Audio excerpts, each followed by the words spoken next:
ராஜா, பாட்டி எப்படி இருக்காங்க? நல்லா இருக்காங்கல்ல? நல்லா இருக்காங்க. டாக்டர் வந்து பார்த்தாங்க. ஒரு இன்ஜெக்ஷன் போட்டிருக்காங்க, டேப்லெட்டும் கொடுத்துருக்காங்க.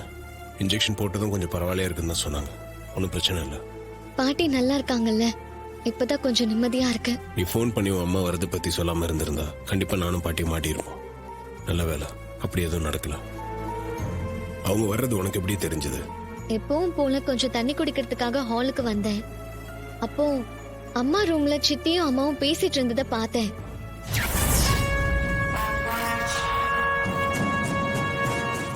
ஐயோ அக்கா, இப்போ உனக்கு தூக்கமா முக்கியம்? அதை விட முக்கியமான விஷயத்த சொல்ல வந்தா நீ காது கொடுத்தே கேட்க மாட்டேங்கிற. சரி, என்னன்னு சொல்லு.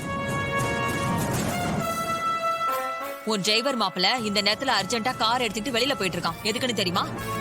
ஏதாவது அவசர வேலையா இருந்திருக்கும், அதான் போயிருப்பாரு. ஐயோ அக்கா, அவன் இப்ப எங்க கிளம்பி போறான்னு தெரியுமா? அந்த கிழவியோட வீட்டுக்கு. இப்பவாவது நான் சொல்றத கேளு. அவனை இப்ப ஃபாலோ பண்ணி போனா எல்லா விஷயமும் வெளிச்சத்துக்கு வந்துரும்.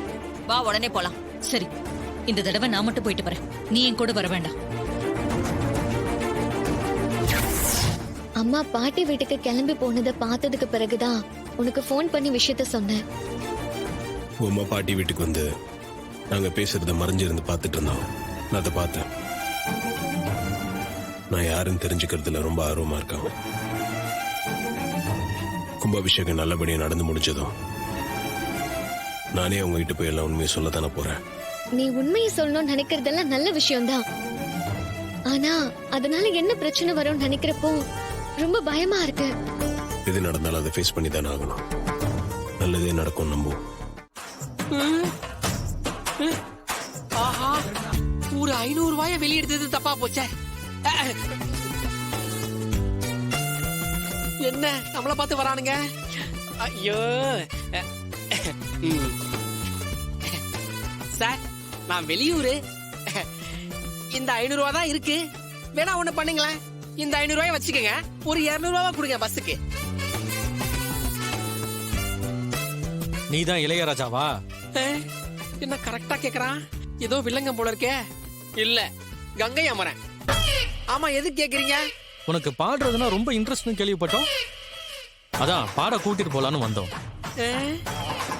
உங்களையெல்லாம் பார்த்தா பாடுறதுக்கு கூப்பிடுற மாதிரி தெரியலையே, ஃபைட்டுக்கு கூப்பிடுற மாதிரில தெரியுது. நீங்க எல்லாம் ஃபைட்டர்ஸா? டேய், இத கண்டுபிடிக்கிறது இவ்வளவு நேரமாடா உனக்கு? சரியான தத்தியா இருக்கியேடா. வா, வண்டியில ஏறு வா. நான் வண்டி எதுவும் புக் பண்ணலையே சார். ஃப்ரீ டைம்ல கால் டாக்ஸி ஓட்டுறீங்களா? என்ன அவங்கிட்ட கதை பேசிக்கிட்டு இருக்கானுங்க? இத பாருங்க, நீங்க யாரு என்னன்னு எனக்கு தெரியாது. நான் எதுக்கு உங்களோட வரணும்? ரம்மியாடா ஒரு கை குறையுது, அதான் கூப்பிட்டான். வரியா? என்ன நகல் பண்றீங்களா? ரம்மி ஆடுறதுக்கு ஒரு கை குறையுதா? இத பாருங்க, நான்லாம் வரமாட்டேன். ஆஹா, கடவுளா பார்த்து நம்மள காப்பாத்திக்கிறதுக்கு ஒரு சான்ஸ் கொடுத்திருக்காரு. மூளையை யூஸ் பண்ணி தப்பிச்சிட வேண்டியதுதான். சார், இன்ஸ்பெக்டர் இந்திரன் பேசுறேன் சார். நீங்க சொன்ன மாதிரி நான் மார்வேஷன்ல தான் சார் இருக்கேன். நமக்கு வந்து இன்ஃபர்மேஷன் படி இந்த ஏரியாவுல ரவுடி பசங்க யாரும் இல்ல சார்.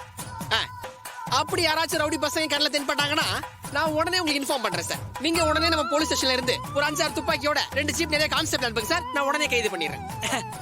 டேய், நீ இன்ஸ்பெக்டராடா? டேய், இந்த பில்டப்லாம் சுந்தர புருஷன் படத்திலேயே பார்த்தாச்சு. படம் பாத்துட்டியா? பாத்துட்டேன்.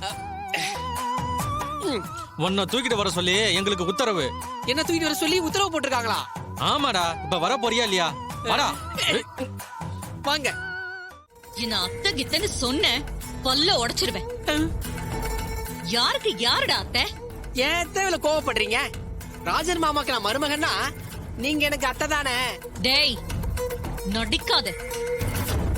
நீ அந்த கிழவியோட உண்மையான பேரை இல்லன்னு எனக்கு நல்லாவே தெரியும். ஹோட்டல்ல சர்வரா வேலை பாக்குறவன் தானே நீ? ரெட்ட வேஷம் போட்டு ஊரை ஏமாத்திக்கிட்டு இருக்கியா? என்னத்த சொல்றீங்க? நான் சர்வரா?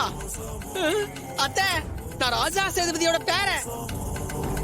அவர் பொண்ணு அபிராமியோட மகன். சென்னையில நான் ஒரு பெரிய பிசினஸ் மேன். என்ன போய் சர்வர்னு சொல்றதுக்கு உங்களுக்கு எப்படி மனசு வந்துச்சு? இங்க பாருங்க அத்தை, இது எங்க ஃபேமிலிக்கு கிரேட் இன்சல்ட். ஏய், உன் மூஞ்சிய பார்த்தாலே தெரியுது நீ ஒரு அன்னக்காவடின்னு. அன்னக்காவடியா? எதுக்குடா பிசினஸ் மேன் வாய் கூசாம போய் சொல்லிக்கிட்டு இருக்க? அத்தை, என் பர்சனாலிட்டியை வச்சுலாம் இட போடாதீங்க. நான் வெளிய பாக்குறதுக்கு தான் கொஞ்சம் சுமாரா அழகா இருப்பேன். ஆனா கோடி கணக்குல டேர்ன் ஓவர் பண்ற பெரிய பிசினஸ் மேன் அத்தனா. என்ன சாதாரணமாலாம் இட போடாதீங்க. டேய், உன் புழுகு மூட்டைய நிப்பாட்டுறா. நீ அந்த கிழவியோட ஒரிஜினல் பேரே இல்லைன்னு எனக்கு நல்லா தெரியும். உண்மையான பேரை யாருன்னு மட்டும் சொல்லிடு. நீ கொஞ்சம் கூட சேதாரம் இல்லாம இங்கிருந்து போயிடலாம். என்ன அத்தை, நகை கடையில சொல்ற மாதிரி செய்கூலி சேதாரம் எல்லாம் சொல்லிக்கிட்டு இருக்கீங்க? அத்தை, நான் தான் பாட்டியோட ஒரிஜினல் பேரன். சொன்னா புரிஞ்சுக்கோங்க அத்தை. ஏம்மா?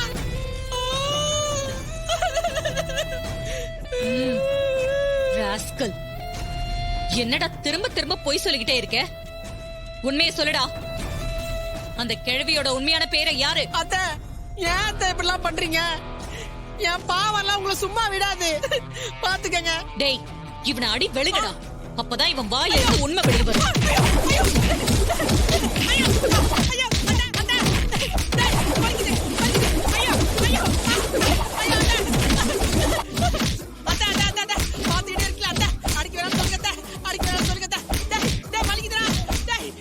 அப்ப அந்த கேள்வியோட உண்மையான பேரை யாருன்னு சொல்லு. அடிக்கிறத நிப்பாட்ட சொல்லு.